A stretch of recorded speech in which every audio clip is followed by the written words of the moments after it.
Hey everybody, so real quick, I'm going to go over the Declaration of Sentiments document analysis here. This isn't going to take too long.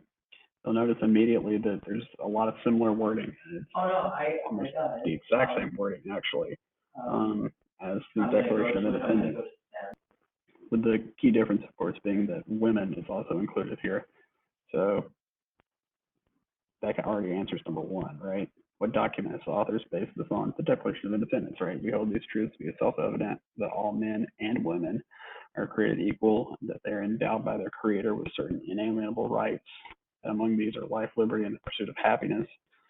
That to secure these rights, governments are instituted, deriving their powers from the consent of the governed. So that answers number one pretty clearly. So number two, why do you think they chose to base off that document? This is open to interpretation. Why do you think so? The Declaration of Independence is, a seminal document in American history. So it's really up to your interpretation. What do you think? Why do you think that they would have chosen the Declaration of Independence, the document that officially said, we are free and independent from Great Britain and we are our own country? So just tell me what you think, all right? There's no wrong answer, really.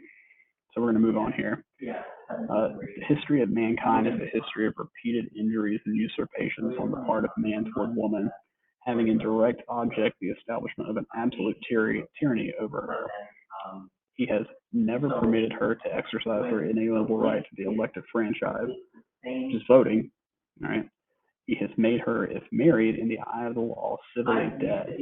What they mean by that is that for a while, women who were married to men were basically tied solely to their husbands. So they were like basically property to their husband. He has taken from her all right and property, even to the wages she earns. So even if a woman worked a job, which was pretty rare, even though it was more common around this time, all those wages would be taken by the head of the household, the man, and done with whatever he pleased. So these are the three ways that women have been derived of their rights right here. Okay. So moving along here. Now, in view of this entire disfranchisement to deprive someone of the right to vote of one half of the people of this country, their social and religious degradation, the process of treating someone with disrespect, in view of the unjust laws above mentioned, and because women do feel themselves aggrieved, oppressed, and fraudulently deprived of their most sacred rights, we insist that they have immediate admission to all the rights and privileges which belong to them as citizens of the United States. Okay, so what demand are the authors making here of the government? Women should have the same rights as men, right? Women have the same rights as man does, laid out in the Declaration, right? That's why that was the key part that they included right up there, all right? So here we go. So what type of laws do the authors say have no force or authority? Well, let's take a look here. Resolved that all laws which prevent a woman from occupying such a station in society as her conscience shall dictate, or which place her in a position inferior to that of man, are contrary to the great precept of nature and therefore of no force or authority.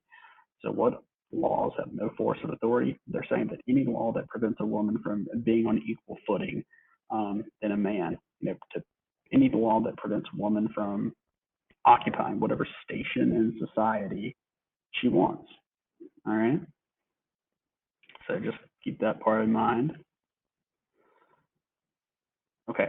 Resolved that inasmuch as man, while claiming for himself intellectual superiority, does accord to woman moral superiority, it is preeminently his duty to encourage her to speak and teach as she has an opportunity in all religious assemblies. So what role are men to have? Support women in their endeavors, and in this case that means to speak and teach in all religious assemblies. Being involved in the church was a big deal. We talked about how the Second Great Awakening was key to many of the reform movements of the era. So let's look at the next one here.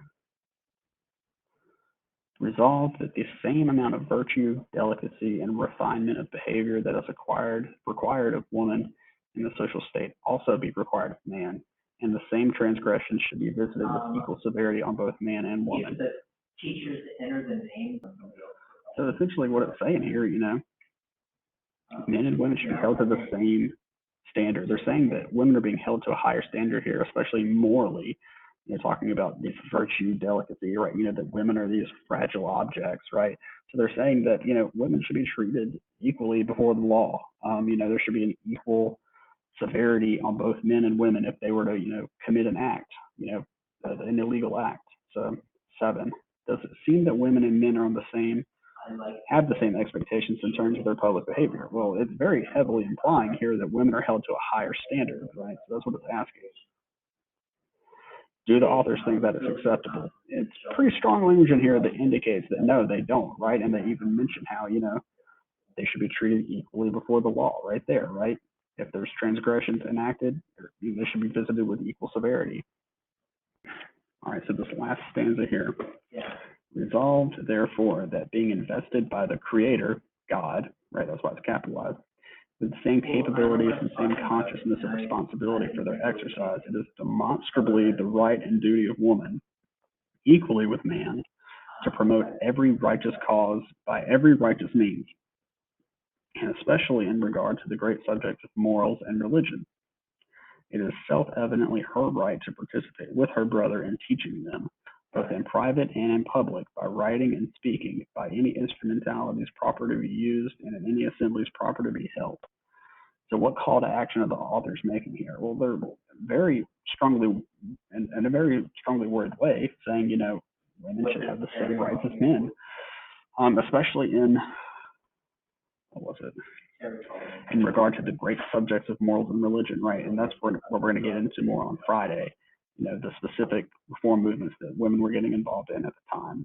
So that's what it's referring to right there, all right? And then 10, what tactics do the authors suggest for women to implement change? To teach. I mean, they even mentioned that up here. Where's it at? To speak and teach. She has an opportunity.